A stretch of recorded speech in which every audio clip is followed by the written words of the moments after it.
Olá, a graça e a paz de Jesus Cristo, nosso Senhor. Nós vamos continuar o nosso estudo no Evangelho segundo Lucas. Estamos agora no capítulo de número 2 e vamos ler a partir do versículo 41 até o versículo 52. Você é meu convidado para abrir a sua Bíblia, então lermos juntos a palavra do Senhor. E assim diz ela: Todos os anos seus pais iam a Jerusalém para a festa da Páscoa. Quando ele completou 12 anos de idade, eles subiram à festa conforme o costume. Terminando a festa, voltando seus pais para casa, o menino Jesus ficou em Jerusalém, sem que eles percebessem. Pensando que ele estava entre os companheiros de viagem, caminharam o dia todo. Então começaram a procurá-lo entre os seus parentes e conhecidos. Não o encontrando, voltaram a Jerusalém para procurá-lo. Depois de 3 dias o encontraram no templo, sentado entre os mestres, ouvindo-os e fazendo-lhes perguntas. Todos os que o ouviam ficavam maravilhados com o seu entendimento e com as suas respostas. Quando seus pais o viram, ficaram perplexos. Sua mãe lhe disse: Filho, por que você nos fez isto? Seu pai e eu estávamos aflitos à sua procura. Ele perguntou: Por que vocês estavam me procurando? Não sabiam que eu deveria estar na casa de meu pai? Mas eles não compreenderam o que lhes dizia. Então foi com eles para Nazaré e era-lhes obediente. Sua mãe, porém, guardava todas essas coisas em seu coração. Jesus ia crescendo em sabedoria, estatura e graça diante de Deus e dos homens. Eu gostaria de pensar então a respeito desse texto, primeiramente a parte que é o contexto. O contexto é muito conhecido, a festa da Páscoa ocorria anualmente e os judeus sempre se esforçam para estarem pelo menos em uma das 3 grandes festas que são realizadas nesse contexto. O texto nos revela aqui que era feito um esforço pela família de Jesus para estar presente sempre na festa da Páscoa. E ele então, tendo feito 12 anos de idade, ele vai junto com seus pais a essa festa. Aquilo que é conhecido como Bar Mitzvah, que é quando o menino judeu, ele então faz uma passagem, né? Ele faz a leitura da lei ali no templo, ele tem essa passagem para a vida adulta e a partir desse momento ele se torna responsável por si mesmo, responsável pela sua obediência à lei. Jesus então está cumprindo esses rituais, está fazendo as suas dedicações, os seus sacrifícios juntamente com seus pais, ele está ali nesse contexto de festa e alegria. E o que acontece nesse contexto, então, é que após a festa, após a alegria, Jesus fica perdido de seus pais, ou seus pais perdem Jesus. E são fatos que podem ocorrer na vida de qualquer ser humano, por mais que a gente sempre pense, isso nunca pode acontecer. É muito comum nós vermos pais relatando acontecimentos semelhantes a esses. E num contexto onde se viaja em família, como é relatado aqui, é muito comum o pai e a mãe achar que o filho está com um primo, está com um tio, está ali brincando com alguns amigos. E eles percebem então, depois de um dia de viagem, que Jesus realmente não está com eles. Eles retornam a Jerusalém, retornam ali ao templo, depois de procurar Jesus pela cidade, vão até o templo e encontram Jesus. Jesus está ali entre os mestres da lei, está ali aprendendo, está ali compartilhando e aprendendo da palavra de Deus. E após um diálogo ali com seus pais, ele revela que cabia a ele estar na casa de seu pai, reafirmando então o fato de que ele é o Filho de Deus, e ele continua a sua trajetória de vida sendo obediente a seus pais. Pois bem, entendendo o que aconteceu ali, todos esses fatos, todos esses relatos, o que nós podemos extrair desse fato histórico acontecido? Eu costumo dizer que, por meio de fatos históricos, nós não podemos elaborar doutrinas, mas podemos extrair princípios para uma vida que agrada a Deus. Doutrina nós podemos fazer com os ensinos de Jesus, com as cartas pastorais, as cartas paulinas, petrinas, podemos extrair de outros textos, mas fatos históricos estão ali simplesmente para relatar o que aconteceu. Então nós temos alguns princípios que podemos extrair daquilo acontecido na vida de Jesus. E eu queria pensar com você então no tema Um Adolescente Crente. Pensando a respeito dos fatos, das motivações e das ações de Jesus Cristo aqui nesse texto, nós podemos extrair alguns pensamentos a respeito, alguns princípios a respeito de como ter uma vida, uma adolescência, né, mais próxima do nosso Senhor, o nosso Salvador. Então o texto nos relata aqui, primeiramente, versículo 43, nós percebemos isso, pensando que ele estava entre os companheiros de viagem, caminharam o dia todo. Então começaram a procurá-lo entre os seus parentes e conhecidos. Não o encontrando, voltaram a Jerusalém para procurá-lo. Então nós temos aí o relato de que Jesus estava perdido.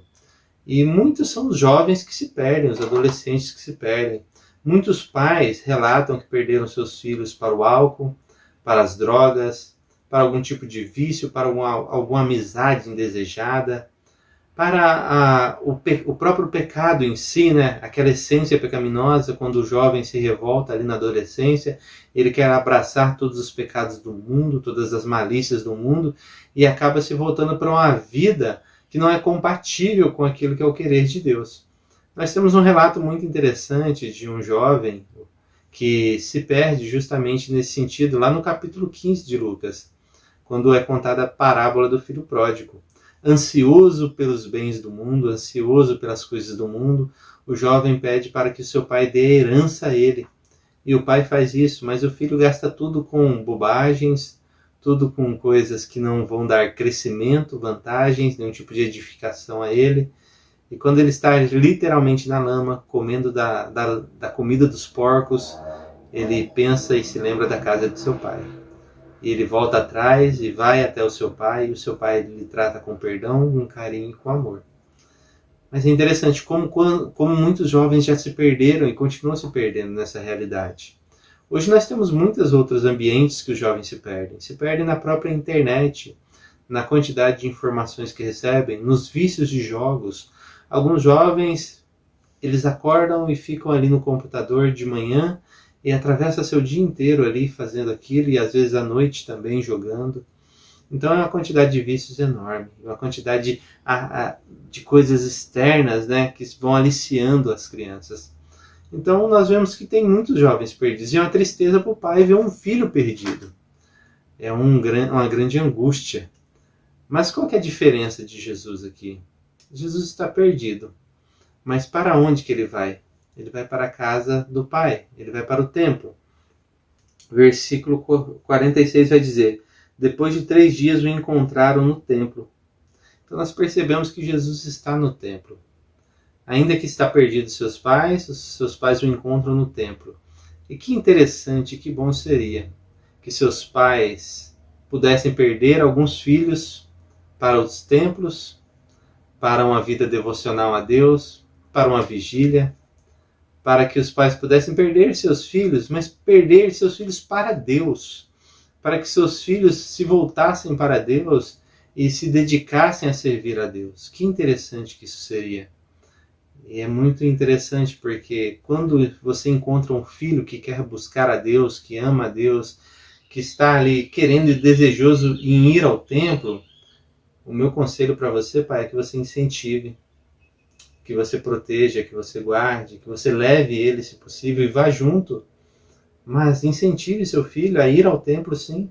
Incentive seu filho a participar de shows gospels, de shows evangélicos, de ouvir música cristã. Nós não sabemos quando nem onde, em que momento o Espírito Santo vai agir na vida de seu filho, e ele vai reconhecer Jesus como o Senhor e Salvador da vida dele. Mas o que sabemos é que a Bíblia nos ensina que nós devemos ensinar os nossos filhos no caminho em que eles devem andar. E eles não se desviam, então. Ou seja, conforme o desejo que é do nosso coração para a vida dos nossos filhos, nós devemos conduzir a vida deles. Se desejamos que os nossos filhos sirvam a Deus, vamos incentivá-los a ir aos templos, a participar dos acampamentos, a participar dos encontros da juventude, dos acontecimentos na igreja. Vamos incentivá-los a ler a Bíblia, vamos orar, pegar na mão deles e orar com eles. Perder um filho para Deus é algo prazeroso. Não é deixar de amá-lo e nem passar menos tempo com ele. É realmente trazer um grande benefício para a vida desse filho. Porque quando você perde um filho para Deus e você incentiva realmente que ele vá para Deus, que ele vá, por exemplo, para o campo missionário, que ele se torne um missionário, que seja lá nos ribeirinhos, que seja em outro país, Quando você faz isso, você não está realmente perdendo seu filho. Você está ganhando ele para Jesus Cristo. Você está fazendo parte da vida dele de maneira que ele está sendo santificado e se tornando imagem e semelhança do próprio Jesus. Então a primeira coisa que eu quero chamar a sua atenção: Jesus está perdido, mas no templo. Ele não está perdido em qualquer lugar. Ele não está buscando os seus próprios desejos. Ele está voltado para o templo. Uma outra coisa que nós percebemos são as companhias que Jesus se encontra nesse templo e que ele faz questão de ficar ali com eles. Nós lemos aqui que sentado entre os mestres, ouvindo-os e fazendo-lhes perguntas. Jesus está com os mestres, ele está ali querendo saber mais sobre a história de Israel, sobre o povo de Israel, sobre a Bíblia. Ele quer tomar conhecimento sobre o que o povo pensa a respeito de Deus, sobre o que os mestres falam a respeito de Deus. Ele dá respostas também a esse respeito. Uma outra coisa que preocupa muitos pais são as companhias. Você que é adolescente, eu quero te incentivar a escolher bem as suas companhias. Jesus, nesse relato, ele mostra que ele escolheu bem as companhias dele. Estava entre pessoas sábias, pessoas tementes a Deus. Eu gostaria que você realmente prestasse atenção em quem está ao seu redor. Se são pessoas sábias que te chamam para lugares bons, te chamam para boas festas, te chamam para momentos de felicidade e alegria, ou são pessoas que te chamam para lugares de destruição. É muito interessante, certa vez eu vi um vídeo, e nesse vídeo o homem dando uma entrevista, ali na fila da sopa, pegando porque ele era um morador de rua, ele afirmou o seguinte, que quando os amigos dele chamou ele para usar droga a primeira vez, eles falaram que era bom, que alegrava, mas não contaram a ele que o fim daquilo era morar na rua, passar fome muitas vezes, passar frio muitas vezes e não ter absolutamente nada. Muitos amigos chamam adolescentes, chamam você para o uso de drogas, para o uso de álcool. Meu conselho a você é se afaste desse tipo de amigo. Se afaste desse tipo de pessoa. Busque ter pessoas sábias ao seu redor, pessoas tementes a Deus. Faça como esse adolescente de Jesus Cristo, que buscou esses mestres e junto ali na conversa com ele buscava conhecimento. E o versículo 47 vai nos chamar a atenção que todos os que o ouviam ficavam maravilhados com o seu entendimento e com suas respostas. Uma outra coisa além de eu incentivá-lo a ir ao templo, a ter boas relações, bons amigos, é incentivá-lo a ser sábio. É interessante saber que as pessoas ouviam Jesus e ficavam maravilhadas com as respostas que ele dava. E as respostas de muitos jovens hoje, um jovem abre a boca para falar palavrão, para contar uma piada suja, para falar algo que não edifica nem ele, nem quem está ao redor, para falar alguma besteira. Eu gostaria de te incentivar também a falar de maneira sábia, a pensar antes de falar, a refletir sobre aquilo que você está conversando, a não machucar os seus amigos da escola, ou aqueles que estão ao seu redor. Aquilo que ficou conhecido hoje como bullying, aquilo que ficou conhecido como essa ofensa ao outro, como uma forma de graça, como uma forma de fazer outras pessoas rirem, isso muitas vezes é desumano. Fazer uma piada com o corpo da outra pessoa, com a deficiência de outra pessoa, magoando, machucando o outro, a fim de que outras pessoas deem risada. Isso é lamentável. Aquilo que saía da boca de Jesus deixava as pessoas maravilhadas, elas ficavam felizes de estar ali ouvindo e ficavam atentos. Não porque machucava outras pessoas, mas sim porque era bom de se ouvir, porque trazia sabedoria. Eu quero te convidar então a dar uma olhada no seu vocabulário, naquilo que você fala, naquilo que você realiza e os outros veem, a fim de que os outros vejam o próprio Cristo em você. O texto também nos afirma que quando os seus pais viram, eles ficaram perplexos com esse acontecimento. Sua mãe lhe disse: filho, por que você nos fez isto? Seu pai e eu estávamos aflitos à sua procura. Ele perguntou: por que vocês estavam me procurando? Não sabiam que eu devia estar na casa de meu Pai. Estar na casa do Pai. O Pai de Jesus é o próprio Deus. E o próprio Jesus, ele é Deus também. Nós temos aí os relatos bíblicos e nós temos as afirmações de vários personagens durante a leitura da Bíblia. E o próprio Jesus Cristo afirma isso também. Que ele é o Filho de Deus e ele está na casa do Pai. E cabia a ele estar na casa do Pai. Eu quero te convidar então, você que talvez esteja perdido, desviado, distante do Senhor. Talvez você tenha até o conhecimento e entendimento do quanto Deus te ama. Você já foi em cultos, você já ouviu mensagem, já levantou a sua mão dizendo, eu entrego a vida a Jesus, mas agora está perdido no mundo. Eu quero te convidar realmente a voltar para a casa do seu Pai, a voltar para Deus. Porque todo aquele que crê em Jesus foi-lhes dado o direito, o poder de serem chamados filhos de Deus. E se você crê em Jesus, eu quero te convidar a não ficar aí perdido, distante do Senhor.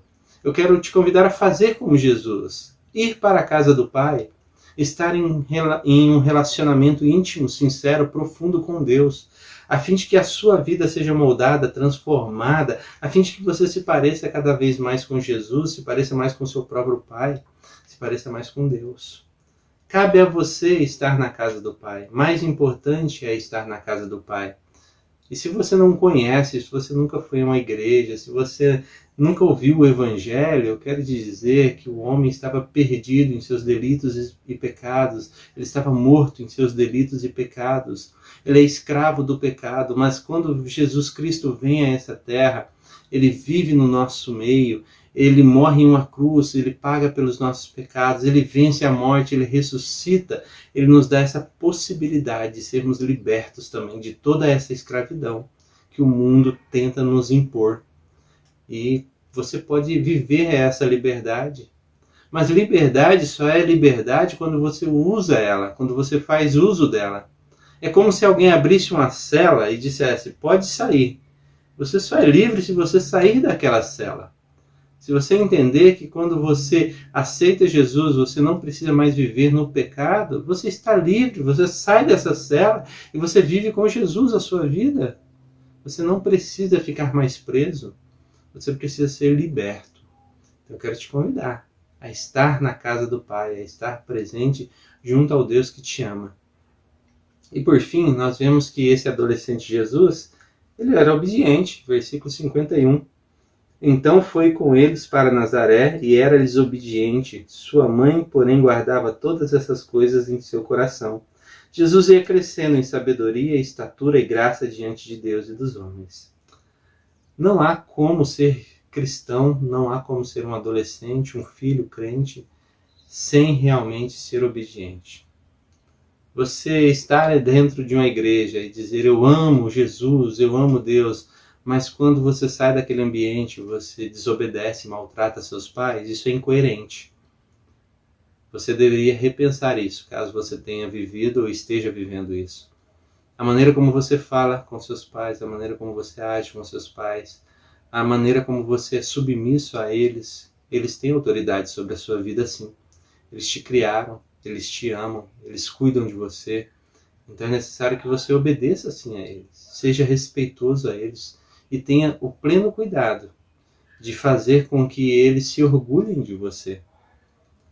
Mas para isso, às vezes você está meio perdido. O que eu faço então para que isso aconteça? Eu vou te dizer mais uma vez, siga os passos de Jesus. Esteja no templo. Procure bons relacionamentos, bons amigos, pessoas sábias, inteligentes que temam a Deus. Tome cuidado com aquilo que você fala, com as suas palavras, para não escandalizar os outros, mas pelo contrário, para cativar as pessoas e fazer com que elas sintam o desejo de ouvir as palavras que dão vida. Esteja na casa do Pai, não se desvie desse caminho, não fuja desse caminho. E por fim, obedeça a seus pais. Quando eles lhe pedirem algo, quando eles quiserem conduzir a sua vida para um bem maior, ouça eles com atenção e seja obediente, faça aquilo que eles desejam.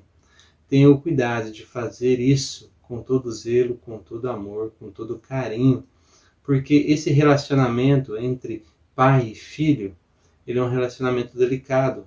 Afinal, você está crescendo em uma época diferente dos seus pais. Mas isso não lhe dá o direito de tratá-los com desdém, de tratá-los com grosseria, de tratá-los de maneira que você não possa olhar para eles depois disso e dizer: pai, eu amo você. Porque muitos filhos, a maneira como eles tratam seus pais, é difícil até dizer eu te amo, porque é muito incoerente a maneira como eles vivem, como eles agem e aquilo que eles dizem.